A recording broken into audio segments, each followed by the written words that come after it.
Hello and welcome to Skill Lab, a place where knowledge is shared.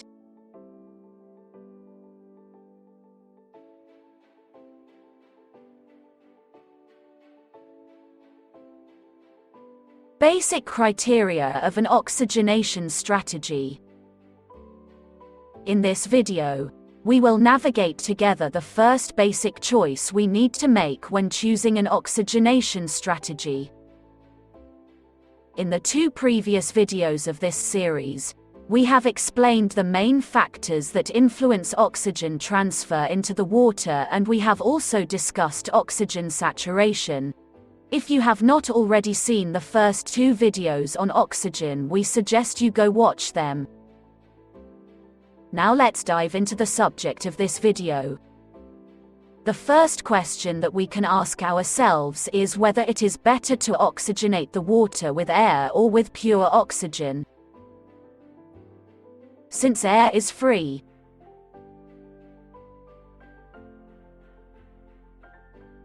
two significant factors make this decision: costs and individual needs. The advantage of using air is that the oxygen in the air is free, but there is only 21% of oxygen in the air.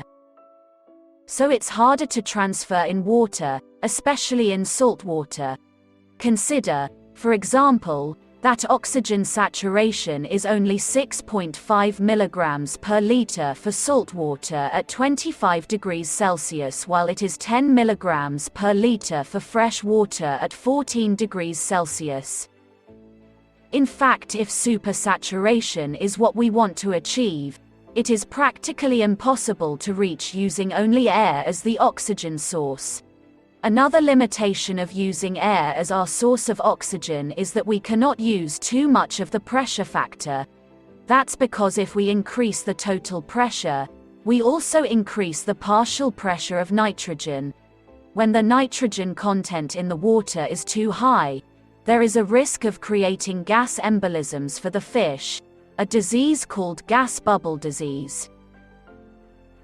Nonetheless, many extensive or semi-intensive farms worldwide still use surface aerators operating with air, shrimp farms for example. But, as stated earlier, on other realities, for example, hatchery and land-based intensive farming of marine fish, at this moment, it is very difficult to use just air. There is just one thing left to discuss. To transfer oxygen in the water, we need energy. This energy can come naturally, for example gravity, or artificially, for example electrical energy. In one case you will use the energy generate from a waterfall, in the other from pumps. These are the two most common cases. This decision will depend on the pre-existing situation of your farm and the cost of energy in your area. Now let's understand better how to evaluate an oxygenation system. Because when you mix water with oxygen, it always works, but more or less well, which can make all the difference. There are two essential points to consider: dissolution yield, energy efficiency. These 2 points are, of course, influenced by the price of oxygen and the price of energy, which are case-specific. Dissolution yield.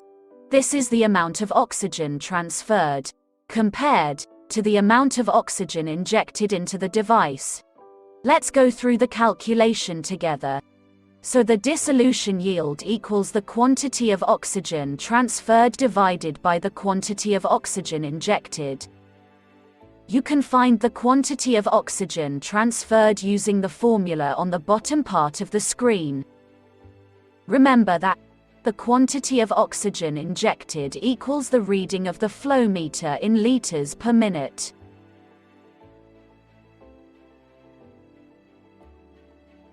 Energy efficiency. This is the amount of energy needed to transfer a certain amount of oxygen. Let's go through the calculation together. The energy efficiency equals the quantity of energy divided by the quantity of oxygen transferred. The result you get will be expressed in kilowatt per kilogram of oxygen transferred. Aquamiks' quick tip of this episode is, pay attention to units. Too often, we see people misled by units. For example, when talking about oxygen, remember that 1 liter of oxygen weighs 1.4 grams.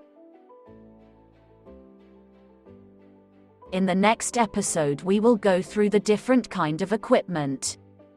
Thank you for being part of the Aquamiks community. Remember to subscribe, like and share this video to keep learning together.